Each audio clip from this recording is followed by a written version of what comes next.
So here's a challenge, right? How do you really know if something's truly solid? If there might be these hidden flaws, maybe just under the surface, but without actually, breaking it open to check. Yeah, that's a huge question, especially for critical parts. Think about welds, castings. Exactly. Think about like welds on a bridge or parts on a plane, even just machinery in a factory. You can't just smash them to see if they're okay. You absolutely can't. And the answer, well, it lies in something called non-destructive testing. NDT for short. Right, a whole field dedicated to exactly that problem. Like basically this whole toolbox of methods that let us see inside, you could say, or at least see the surface flaws without causing any damage at all. That's right. NDT methods are absolutely crucial for understanding the real condition of materials and welds in so many areas. Yeah. Think about safety, quality control. NDT is often working behind the scenes. So, for anyone involved in making sure things are safe and reliable, knowing about these methods is, well, it's essential. You need to know what they do, where they work best, and what their limits are. Which tool for which job? Precisely. Okay, so NDT covers a lot of ground, a whole range of techniques. But for this deep dive, we're going to zoom in on two really clever ones. These are particularly good for finding problems right on the surface, or maybe just a tiny bit below. Surface and near-surface defects, yeah. We're going to unpack dye penetrant testing and magnetic particle testing. It's kind of like peeling back the layers to see what's really going on there. Two very widely used methods. Okay, let's start with the first one, dye penetrant testing, usually called PT. This sounds like it's all about, well, visual inspection, but maybe enhanced. How does it work? It's actually quite ingenious, and it really relies on a basic physical principle, capillary action. Like water soaking into a paper towel. Exactly like that. The idea is you use a liquid, the penetrant, that's designed to be drawn into any tiny openings on the surface. Things like cracks, pores, laps, anything that breaks the surface. Surface breaking discontinuities is the term, right? That's the one. And a huge advantage of PT is its versatility. As long as the material you're testing isn't porous, so it won't just soak up the liquid everywhere, you can probably use PT. So metals, plastics, ceramics. Yep, many metals, some ceramics, glass, certain plastics. If it's non-porous, PT is likely an option. It makes the invisible visible. Okay, so how do you actually do it? Our sources lay out a few key steps. The first one sounds absolutely critical, pre-cleaning. Oh, it's non-negotiable. You cannot overstate the importance of cleaning. Really? Why so critical? Because the whole test relies on that penetrant getting into the tiny flaws. Yeah. If there's any grease, oil, dirt, paint, scale, even just residue sitting on the surface, or worse, in the crack. It blocks the entrance. Completely. Yeah. It blocks the penetrant and you won't find the defects. So you need a really clean, dry surface, often using specific solvents designed for the job. Get the cleaning wrong, the test is useless. Okay, super clean surface. Got it. Step Right. 2, applying the penetrant. Right. Once it's clean and dry, you apply the liquid penetrant. You can spray it, brush it, dip the part in it, depends on the situation. And this penetrant can be a visible color, usually bright red, or it can be fluorescent. Okay, and you just put it on and wipe it off. Not quite yet. You let it sit for what's called the dwell time, usually somewhere between, say, 10 and 30 minutes, often 15 or 20. Wait. To give that capillary action time to work, you need to let the penetrant fully seep into any really fine cracks or tiny pores that might be there. Makes sense. Let it soak in, then what? Cleaning off the excess. Exactly. Step 3 is removing the excess penetrant from the surface. And this is another careful step. How so? You need to get rid of all the penetrant that's just sitting on the flat surface, but you absolutely must not wash it out of the flaws themselves. It can be. There are different types of penetrants. Some you wash off with water, some need a solvent, some need another chemical called an emulsifier first. You have to follow the procedure for the type you're using very carefully. Okay. Clean, apply penetrant, wait. Carefully remove excess. What's next? The revealing part. Now comes the magic, sort of. Step 4, applying the developer. Developer. Like in photography. Similar concept, different mechanism. It's usually a fine white powder, maybe suspended in a liquid that evaporates quickly. You apply a thin, even layer over the surface. And what does the developer do? 2 things. First, it provides a plain white background, which helps with contrast. Second, and this is the key part, it acts like a blotter. Through reverse capillary action, it actually draws the penetrant liquid that's trapped in the flaws back out onto the surface. So it bleeds out onto the white developer. Precisely. It creates an indication, a visible mark right where the flaw is. Clever. And then finally, inspection. Step 5. Yes. You inspect the part pretty much right after the developer is applied, and you also give it a bit of development time. You're looking for that bleed out. If you used a color contrast penetrant, the red kind, you just look under good white light.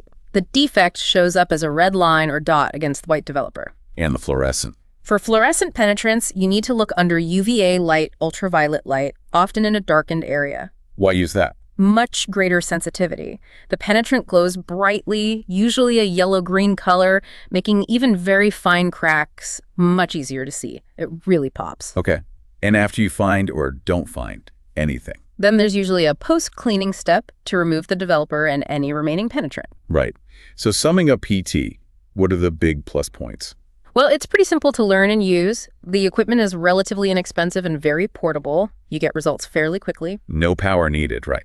For the basic visible stuff. For the visible dye, nope. No power needed for the core process, which is great for field work. And as we said, it works on almost any non-porous material. Big advantage there. Operator skill level for basic yes-no detection is relatively low too. Sounds pretty good. Yeah. But everything has downsides. What are the limitations we need to keep in mind for PT? The big one is it only finds defects that are open to the surface. If the crack is completely internal, PT won't see it, period. Okay.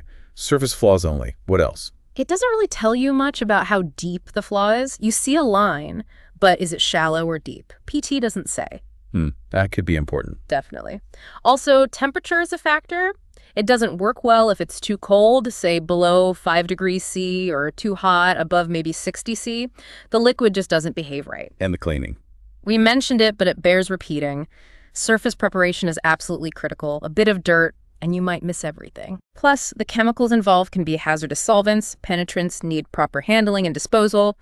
And you don't get a permanent record, like an X-ray film. You see it, you report it, maybe take a photo, but the indication itself isn't permanent. And you can't just keep retesting the same spot over and over easily. Okay, so fantastic for surface flaws on many materials, but needs care, clean surfaces, right temperature, and only shows what's open to the air. That's a good summary. All right, let's switch gears. Let's talk about magnetic particle testing.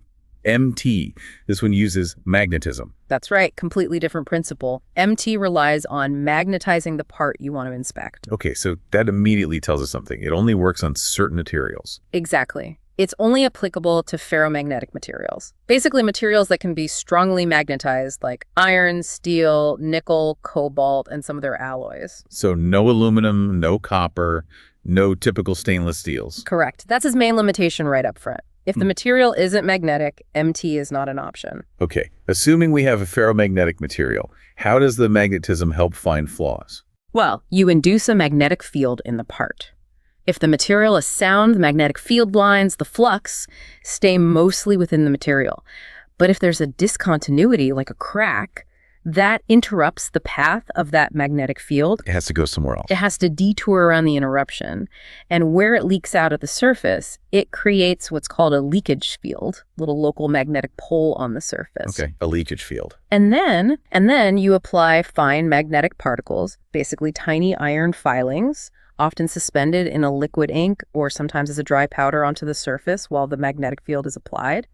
And they stick to the leak. Precisely. They're attracted to that leakage field and they build up right over the discontinuity, forming a visible indication. Making the invisible magnetic disturbance visible. You got it. Yeah. And what's really useful here is that MT isn't just for surface flaws, because the magnetic field goes slightly below the surface. It can find things PT misses. Yes, it can detect slight subsurface discontinuities, maybe flaws up to, say, 1 or 2 millimeters deep, depending on the conditions. That's a key difference from PT. Interesting. So what's the step-by-step for MT? Similar to PT. Similar structure, different details. Yeah. First, you still need to clean the area. Not usually quite as obsessively as for PT, but clean enough for good contact and visibility. Okay. Second, sometimes you might apply a contrast paint. This is optional, but a thin layer of white paint can make the dark particle indications really stand out. Makes sense. Then the magnetism. Step 3, yes, apply magnetism. There are several ways. You might use an electromagnet, often shaped like a U, called a yoke. You place it on the surface. Or you could use permanent magnets or pass an electrical current through the part using handheld prods, or wrap it with flexible cables carrying current. AC or DC current can be used, affecting sensitivity to surface versus subsurface flaws. Different ways to create that magnetic field, and then the particles. Step 4, Apply the ferromagnetic ink or powder. Critically, this is done while the magnetizing force is being applied. The particles need that active leakage field to be drawn in. Okay, magnetism and ink applied together. Then you look. Step 5. Interpret the test area. You look for those accumulations of particles. If you use contrast paint, there'll be dark lines or spots against the white. And just like PT, you can use fluorescent particles for MT too. Ah, so you'd use UV light again. Yep. You magnetize, apply the fluorescent ink, and then view it under UVA light in a dark area. The defects glow brightly, usually green or yellow, gives you higher sensitivity, just like with fluorescent PT. And afterwards, clean up. Usually, yes. Post-clean to remove the particles, and very importantly, you often need to demagnetize the part afterwards. Why is that? Leaving a part strongly magnetized can sometimes interfere with later manufacturing processes or even affect instruments nearby in service. So demagnetization is often a required final step. Got it. So advantages of MT. What makes it attractive? Well, again, it's relatively simple and inexpensive. A huge plus is that it's fast. You get results pretty much instantly as you apply the particles. Much faster than PT's dwell time. Much faster. Yeah. Also, the surface prep isn't quite as critical as PT, and a really handy benefit. It can often inspect through thin layers of paint or coatings, maybe up to 50 microns or so. PT definitely can't do that. Inspecting through paint, that's useful. Very. And of course, the big one we mentioned. Detecting those slight subsurface flaws that PT would miss. That window just beneath the surface is invaluable. Okay, fast, good through thin coatings, sees slightly subsurface. Oh. But what are the catches, the limitations? Number 1, as we said, only for ferromagnetic materials. That rules out a lot of common stuff. Right, big restriction. Number 2, it's best suited for detecting linear defects, like cracks or laps, that lie somewhat perpendicular to the magnetic field lines. It's less reliable for finding rounded defects like porosity. Orientation matters. Very much. Which leads to another point. For a thorough inspection, you generally need to test the part in 2 directions, with the magnetic field oriented roughly 90 degrees apart between the tests. Why 2 directions? To make sure you can detect a flaw regardless of how it's oriented. A crack parallel to the magnetic field won't create much of a leakage field, so you need to magnetize it again in a different direction to find it. Okay, 2 tests needed. Anything else? Like PT, it doesn't give you any real information about the depth of the flaw. And also, like PT, no permanent record is produced inherently by the method. And while portable yokes exist, most MT techniques do require electrical power. So less portable maybe than basic visible PT in some situations. Could be, yeah. Okay, so we had these 2 powerful techniques, PT and MT, if you're trying to choose. Mm-hmm. How do they stack up head to head? It really comes down to the specifics. Thinking about the bigger picture, these surface detection methods are incredibly important. So many catastrophic failures start as small surface cracks. Think about fatigue cracks initiating. Finding them early with something like PT or MT, that's critical. You mentioned the Aloha Airlines incident earlier, a stark reminder of what happens when surface flaws aren't caught. Choosing the right method is key. Okay, so let's compare them directly. Speed. MT is generally much faster. Instant results once you apply the ink. PT has those waiting periods, the dwell and development times. Material type. PT is the winner for versatility, works on any non-porous material.